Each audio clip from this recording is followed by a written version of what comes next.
Hallo en welkom bij een heel belangrijk en voor veel mensen interessant filmpje over de CT-klemmen. Met onze CT-klemmen kun je de meetwaarde bepalen voor de inkomende en uitgaande stromen van de hoofdaansluiting. Dat is de belangrijkste parameter waar onze producten zoals de Zappi en de Eddy op reageren. Bij de Zappi zal in functie van deze meetwaarden het vermogen dat wordt gebruikt om de auto op te laden worden aangepast. Met de CT-klem of klemmen die op de hoofdaansluiting worden aangesloten, zal de overbelasting van de hoofdzekering worden voorkomen. Tevens wordt er gemeten of en hoeveel overschotstroom er naar het stroomnet gaat. En in de Eco en Eco Plus stand zal de laadsterkte dan zodanig worden aangepast dat je 0 op de teller hebt. En dat is waar onze producten zich in onderscheiden. We willen zoveel mogelijk zelfconsumptie realiseren. Terug naar de technische kant van de meetklemmen, de CT-klemmen. Deze magneetspoelen kunnen de stroomsterkte meten die door de fasedraden vloeien. Voor een monofasewoning is het belangrijk dat de CT-klem in de juiste richting wordt geplaatst en de plus- en de mindraad van de CT-klem correct wordt aangesloten. Tot zover de uitleg voor een monofase aansluiting, want dit is natuurlijk vrij simpel en kan bijna niet misgaan. Als de meetwaarde de verkeerde kant op gaat, kun je de CT-klem 180 graden draaien of de plus-mindraad omdraaien. En daarmee zal de meting andersom plaatsvinden. Bij een driefasewoning komt er echter meer bij kijken, omdat we hierbij de sinus van de fases achter elkaar moeten volgen.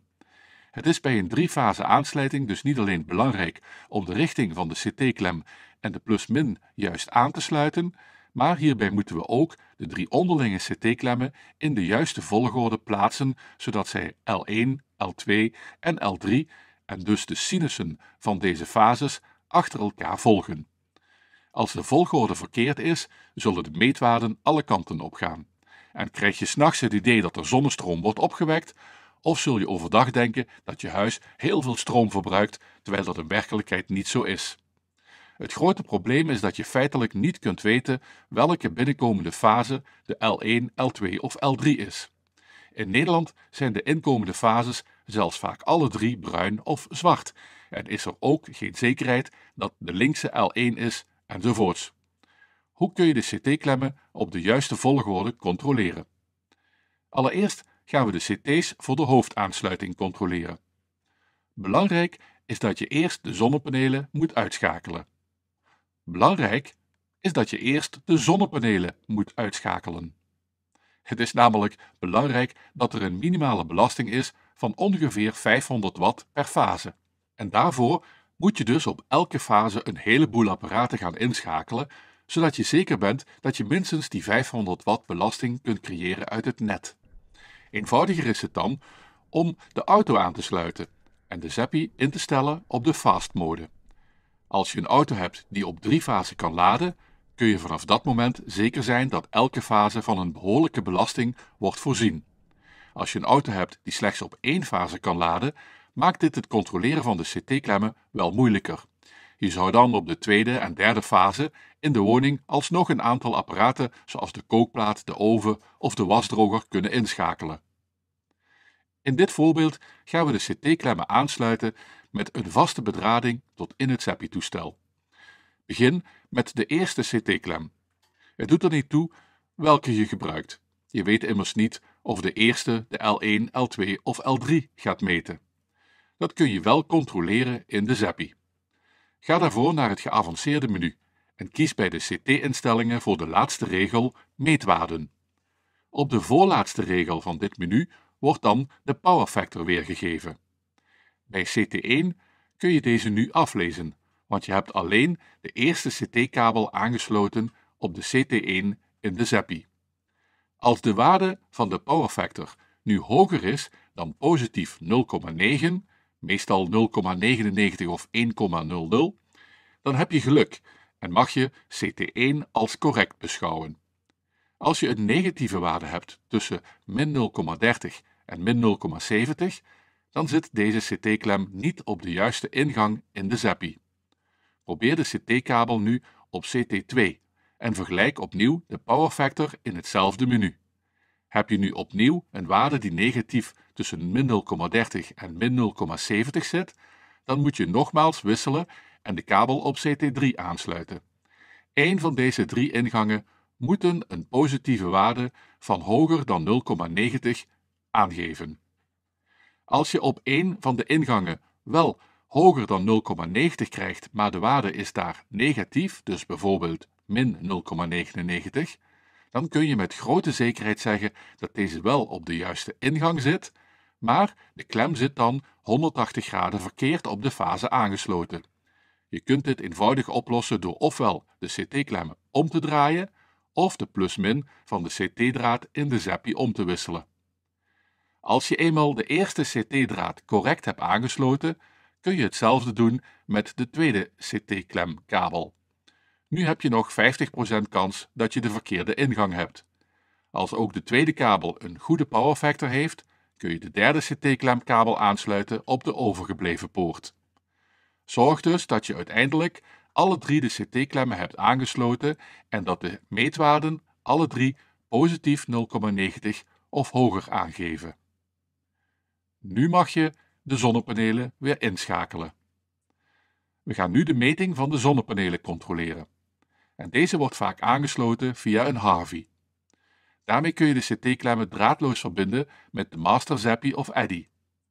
Als je de Harvey eenmaal gekoppeld hebt, kun je in het geavanceerde menu bij gelinkte apparaten en dan apparaten een lijstje zien van alle gekoppelde apparaten. Kies nu de regel van de betreffende Harvey en druk op de plustoets. Nu zit je in het Harvey-menu. Je kunt op de tweede regel instellen dat de huisaansluiting monofase of driefase is. Kies dus altijd voor driefase als je huisaansluiting driefase is. Ja, ook al is je zonnepanelenomvormer maar een eenfase uitvoering, je moet altijd driefase kiezen omdat er gemeten wordt in een driefase omgeving. Ook als je 2 monofase omvormers hebt, moet je de Harvey dus op driefase instellen. En ook dan moet je de CT-klemmen en de volgorde daarvan gaan controleren op basis van de power factor.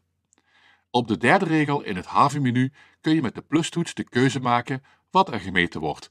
En in deze situatie gaan we dus de zonnepanelen meten. Dus we zetten de Harvey dan op productie of in het Engels op generation only. Om goed te controleren of de CT-klemmen op de juiste volgorde zijn aangesloten, moeten de zonnepanelen voldoende opwek hebben. Dat kan een uitdaging zijn op een sombere dag of in de winterperiode. We merken dat een minimale opwek van 200 watt per fase vaak voldoende is om de power factor juist te beoordelen. In het Harvey-menu gaan we op de eerste regel in het menu meetwaarden en dan zien we op de eerste bladzijde de amperes en de draaihoek. Interessanter wordt het door op pijltje naar beneden te drukken, want nu kom je op de tweede bladzijde van dit meetwaardemenu uit. En hier zie je de wattages en achteraan de power factor per CT-ingang. Ga op dezelfde manier te werk als bij de metingen voor de hoofdaansluiting. Heb je een driefase omvormer en sluit je 3 CT-klemmen aan op de Harvey, dan zie je misschien één van de 3 met een positieve waarde van 0,90 of hoger. Bingo, dan zit die juist. Zijn er 2 van de 3 power factor waardes verkeerd, dat wil zeggen, geven deze een negatieve waarde tussen min 0,30 en min 0,70, dan moet je deze 2 draden omwisselen.